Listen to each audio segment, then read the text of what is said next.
오늘은 신명기 13장을 통해 하나님에 의한 하나님을 위한 삶이란 제목으로 말씀을 전하도록 하겠습니다. 미국의 16대 대통령은 링컨 대통령입니다.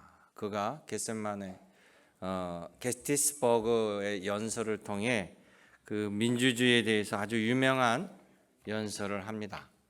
우리가 다 잘 알고 있는 of the people, by the people, for the people.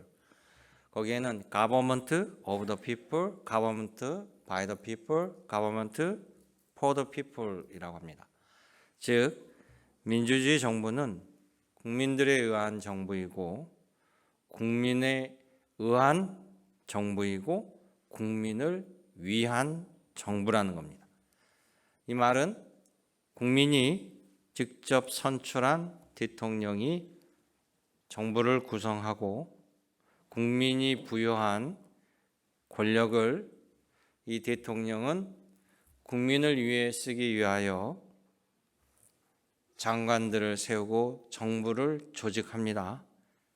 그리하여서 자기를 지지한 사람만을 위한 것이 아니라 국민 전체의 공공의 선을 위해서 봉사하고 섬기는 것입니다.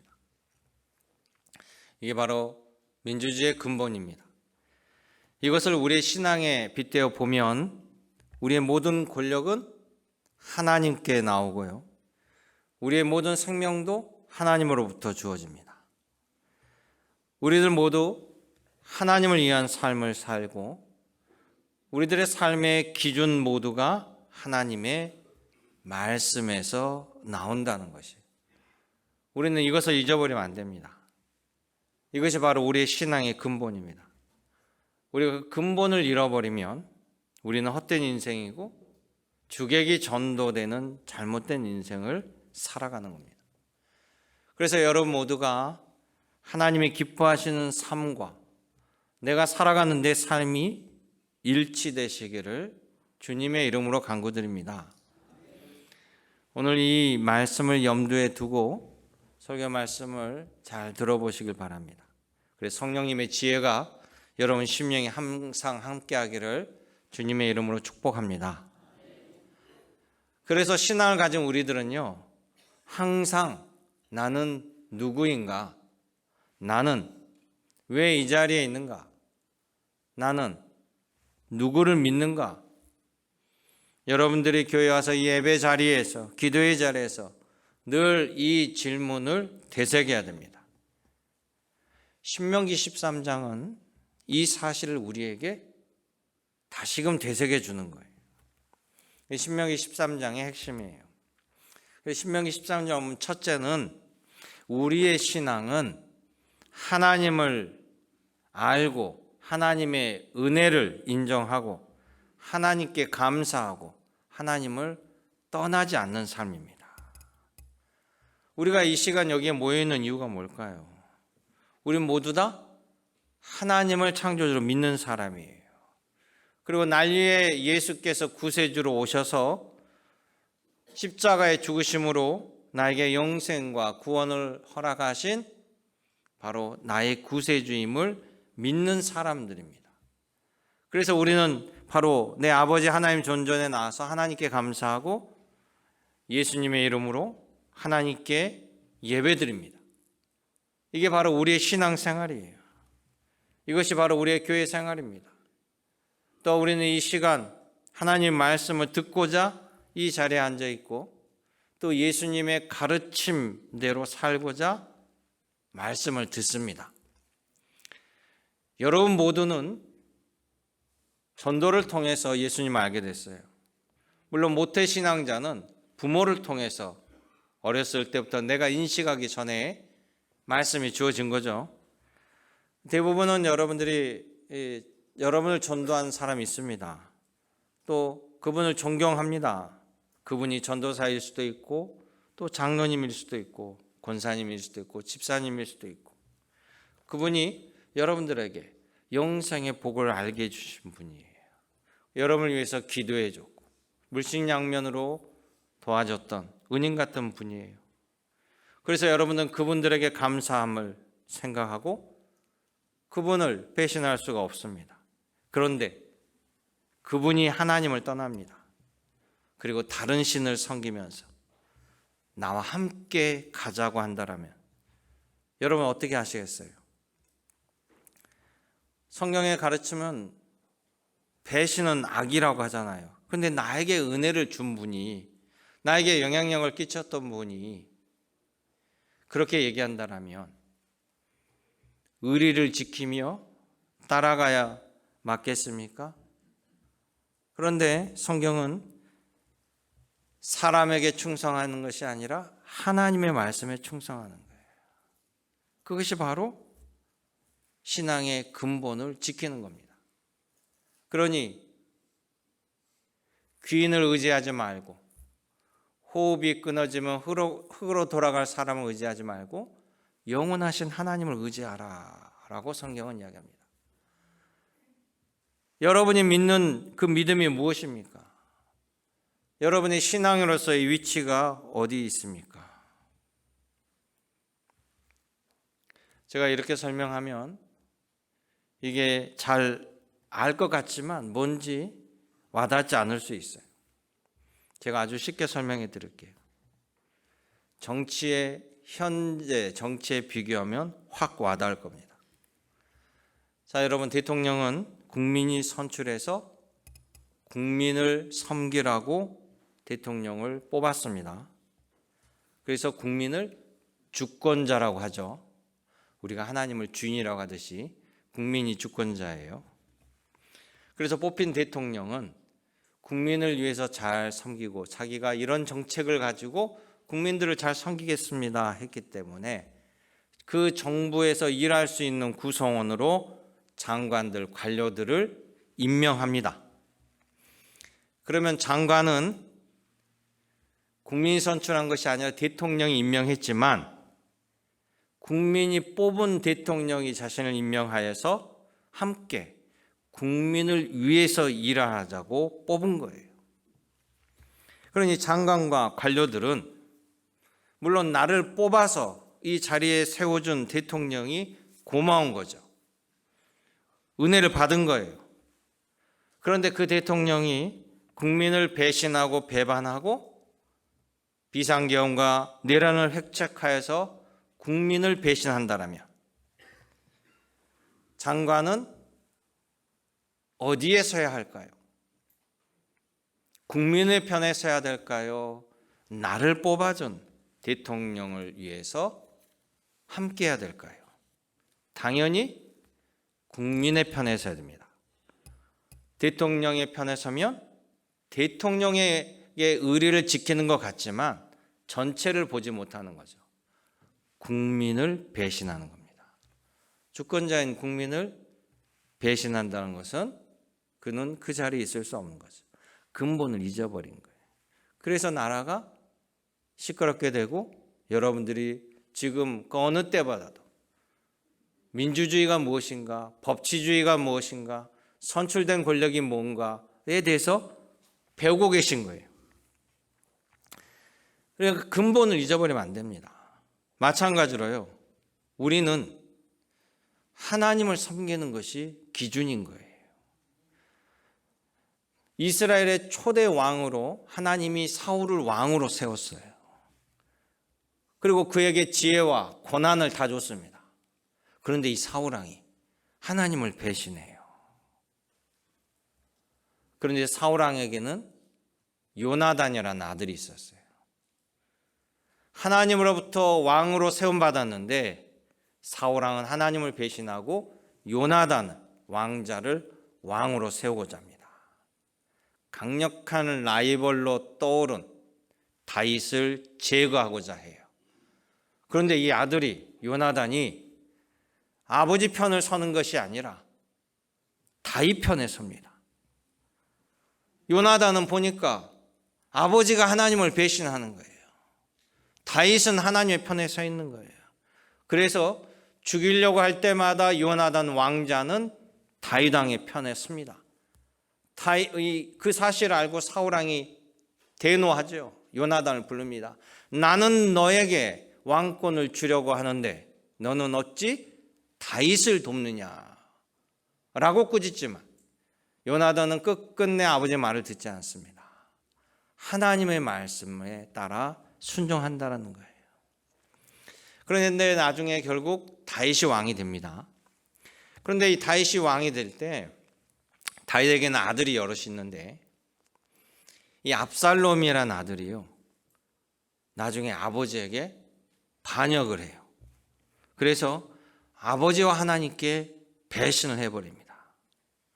그때 다윗을 따랐던 지략가 있어요. 아히도벨이라고. 아주 지혜가 충만했어요.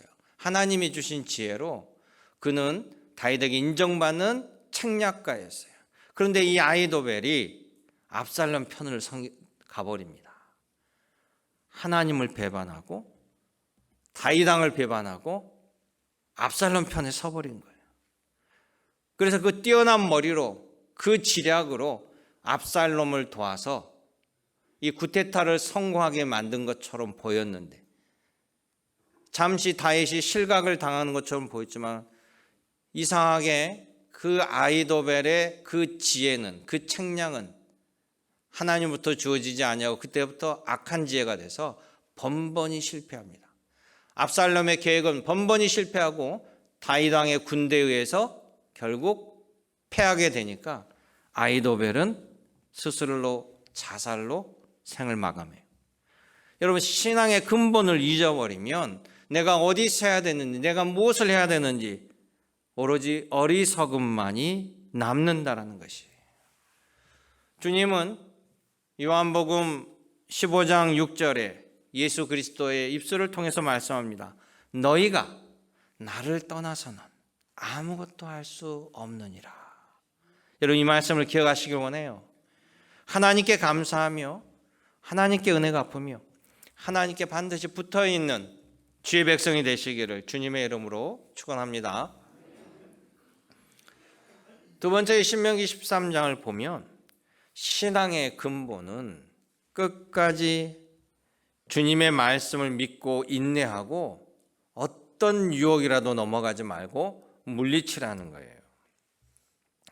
이 신명기 13장을 보면요, 유혹에 대해서 나오는데 세 가지 강력한 유혹이 나옵니다. 첫 번째 유혹은 내가 존경하고 내가 믿고 내가 따랐던 하나님의 선지자나 예언자가 나에게 수많은 선한 영향력을 끼쳤어요. 심지어 기적과 능력으로 나에게 큰 은혜를 주신 분이 어느 날 나를 다른 신학으로, 다른 길로 나를 이끌고 나아가고자 할 때 너는 어떻게 할 것이냐? 너는 그를 따라갈 것이냐? 라고 묻고 있습니다. 두 번째 유혹은 너의 형제나 너의 자녀나 너의 아내나 너와 생명을 함께한 친구가 너를 꼬드겨서 다른 신들에게 가자고 이끌 때 너는 과연 어떻게 하겠느냐?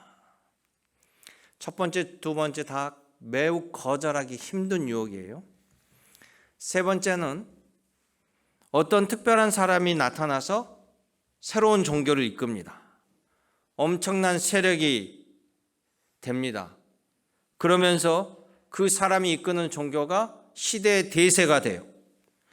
이 도시 저 도시 불처럼 그 사람의 종교가, 그분의 종교가 일어납니다. 심지어 내가 존경했던 장로님도 넘어가고 권사님도 글로 가고 집사님도 넘어갑니다. 그럴 때 나도 대세를 따라가야 되지 않나? 저기가 뭔가 있지 않나? 이런 유혹이 밀려올 때 너는 어떻게 하겠느냐? 라고 묻습니다. 과연 나의 믿음의 위치는 어디인가? 신명기 13장은 이럴 때 너가 하나님에 대한 확고한 신앙인이라면 결코 그 길을 따라가서 하나님을 배반하지 말고 유혹을 이겨내라. 심지어 그들을 긍휼히 여기지 말고 죽여라. 이렇게까지 표현해요. 너무 과격하죠? 그만큼 단호하게 결별하라는 거예요. 죄는 모양이라도 버리라는 것이 성경의 말씀이에요. 여러분, 우리 지역, 전라도 지역의 말의 특징이 되게 직선적이고 과격해요. 여러분은 잘 모르죠? 기분 나쁘면요, 그렇게 친한 사람, 가족한테도 기분 나쁘면 내가 다시는 너 안 본다. 맨날 하죠? 내가 절대 저 집에 안 가. 근데 다시는, 절대는, 이거는 인간이 할 수 있는 표현이 아니에요. 절대는 하나님만 표현하다고요. 그만큼 화를 냈다는 표현이잖아요. 근데 우리는 너무나 즐겼어요. 남들이 들으면요, 그래서 전라도 보고 강하다, 무섭다, 이런 얘기를 하는 거예요. 어느 날 우리 딸도 똑같은 표현을 해요. 다시는 뭐 절대로, 너 왜 말을 그렇게 하니? 그랬더니 애가, 아버지가 그렇게 하시잖아요. 저도 모르게 일상적으로 아이가 말 안 들으면 다시는 내가 보나 봐라. 그런 것처럼 화남의 표현이잖아요. 하나님도 단호하게 말씀하시는 거예요. 여러분 성경 보십시오. 손이 도둑질하거든 손을 잘라버려라. 그 잘린 손으로 천국 가는 것이 그 손이 다 붙어있고 지옥 가는 것보다 100배나 낫다라고 말하지 않습니까? 머리가 지시를 안 내는데 손이 훔칠까요? 근데 손을 자르라고 하잖아요. 그런데 유혹은, 신앙의 유혹은요, 어마어마한 유혹이라 이기기 어려워요. 자, 선악과를 맨 처음 따먹은, 죄를 범한 하와는 뱀의 유혹에 넘어갑니다. 아니, 왜 뱀의 유혹에 넘어갈까요? 이게 뱀이 지혜와 설득의 상징이에요. 여러분 지혜로운 사람 보면 반해요. 사람들이, 저 사람 지혜롭다. 그럼 그 사람의 말을 철석같이 믿어요. 이 하와가 그 지혜로움에 뱀에 반해서 넘어간 거예요. 두 번째, 아담은 누구에게 넘어갑니까? 가장 사랑하는 자기 아내 하와가 이야기하니까 아담이, 다른 사람 말은 아닌데 정말로 나를 사랑하는 내 아내가, 내 남편이 나에게 얘기하니까 넘어가 버린 거예요. 그 유혹을 이기지 못하고. 그래서 선악과를 따먹고 하나님 말씀을 어기게 된 겁니다. 그러니 성경에서 오는 유혹 보면요, 정말 우리가 이기기 어려워요. 가룟 유다 돈과 재물에 넘어가서 스승을 팔아버렸잖아요. 그러니까 예수님이 말합니다. 너희가 성령을 의지하지 않고서는 이길 수 없다라는 거예요. 너희가 이기려면 주님께 붙어 있어야 된다는 거예요. 주의 말씀을 들어야 된다는 겁니다. 그래서 우리 날마다 기도하고 말씀을 듣고 예배에 빠지지 말아야 돼요. 성경 말씀을 듣고 하나님의 약속을 늘 되새길 때 우리 안에 확신을 갖게 됩니다. 너희가 깨어 있으라. 성령을 의지하라. 너의 마음대로, 너의 의지대로 되지 않는다는 것이에요. 여러분, 소년 다윗이, 어린 다윗이 전쟁터에 나가서 블레셋의 거인 골리앗 장군, 이스라엘 어떤 군인도 이기지 못하고 발발발 떠는데, 다윗이 제가 골리앗과 가서 싸워서 이기겠습니다. 사울왕한테 얘기하니까 사울왕이 말렸잖아요. 말도 안 된다고. 자기 형들 군인들이 다 말렸어요. 그런데 성경을 보면 다윗은 한치의 의심이 없어요. 내가 반드시 이깁니다. 내가 반드시 골리앗을 물리칩니다. 왜냐? 내가 목동으로 있을 때 수많은 맹수들이 달려왔을 때 하나님이 나와 함께하사, 살아계신 하나님이 나와 함께하사 반드시 내가 저들을 다 물리쳤습니다. 저 블레셋 저들이 하나님을 모욕하는데 내가 하나님의 이름으로 나아가는데 어찌 하나님이 나를 돕지 않겠습니까? 내가 반드시 이깁니다. 이 확신으로 다윗이 골리앗과 싸움에 나아간 거예요. 그래서 승리하였습니다. 여러분, 주님의 말씀에 확신을 갖길 원합니다. 우리는 흔들리는 갈대 같으면 안 돼요. 귀가 얇아서 여기가 좋다 저기가 좋다 이런 유혹에 다 넘어가면 여러분 만신창 인생이 됩니다. 오늘도 이 자리에 나와 있는 건 주의 말씀을 듣는 거예요. 그리고 확신을 갖는 겁니다. 오늘도 예수님에 대한 믿음의 확신으로 살아가는 여러분 되시길 원합니다. 세 번째는, 하나님을 위해 삶을 살아간 주의 백성들은 하나님에 의해서 모든 것을 견디고 강력히 유혹을 물리친 사람은 결국 신명기 13장 17절의 말씀을 우리가 이루게 하시겠다라고 하나님이 약속해 주신다는 거예요. 우리 같이 신명기 13장 17절의 말씀을 읽어보겠습니다. 너는 이 진멸할 물건을 조금도 내 손에 대지 말라. 그리하면 여호와께서 그의 진노를 그치시고 너를 긍휼히 여기시고 자비를 더하사 내 조상들에게 맹세하신 것 같이 너를 번성하게 하실 것이라. 아멘. 18절에도 다시 한번 확인시켜줘요. 네가 이것을 꼭 지키면 내 하나님 여호와의 목전에서 정직하게 행하면 이같이 내가 행하리라. 아멘. 하나님 말씀하시는 거예요. 앞으로 받을 축복을 얘기하죠. 그들은 그 당시에는 미래의 일을 모릅니다. 그러나 우리는 마지막을 알고 결과를 알고 있어요. 얼마나 좋습니까? 여러분, 말씀대로 내가 살았는데 100% 상을 받을지 아니면 10%만 선택적으로 받을지 모른다라면 걱정하잖아요. 사람들은 꼭 나쁜 쪽으로 먼저 생각합니다. 내가 10% 안으로 들어간다는 생각보다는 혹시 내가 90% 아니야? 내가 그 밖에 아니야? 라고 생각하는 거예요. 그런데 감사하게도요, 하나님은 말씀을 듣는 모두에게 역사한다고 그랬어요. 주 예수를 믿으라. 그리하면 너와 네 집이 구원을 받으리라. 주 예수를 믿고 고백하는 자에게 선택적이 아닙니다. 모든 사람들에게 그대로 이루어 주시리라고 말씀하셨던 거예요. 그래서 신명기 13장 17절도 너희가 그렇게 따르면 모두가 번성하게 된다라고 말씀하시는 거예요. 이건 하나님의 약속이잖아요. 그럼 그 약속을 하나님은 몇 퍼센트를 이룰까요? 구약을 보면 하나님은 말씀하신 대로 100% 이루십니다. 예외가 없어요. 지금 이들은 가나안 땅을 들어가기 전에 지금 모세에게 이 말씀을 받고 있거든요. 나중에 이제 가나안 땅에 들어갈 때 보면 하나님의 약속이 다 이루어져요.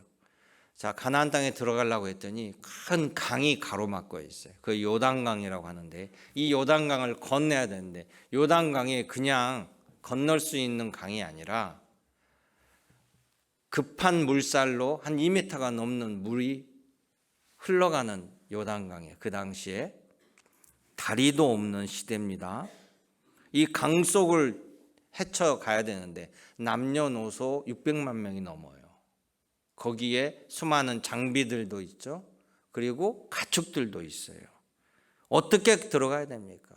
갈 수가 없는데 그때 하나님께서 뭐라고 명령하시냐면 먼저 제사장들이 법궤를 메고 강 속으로 들어가라라고 해요.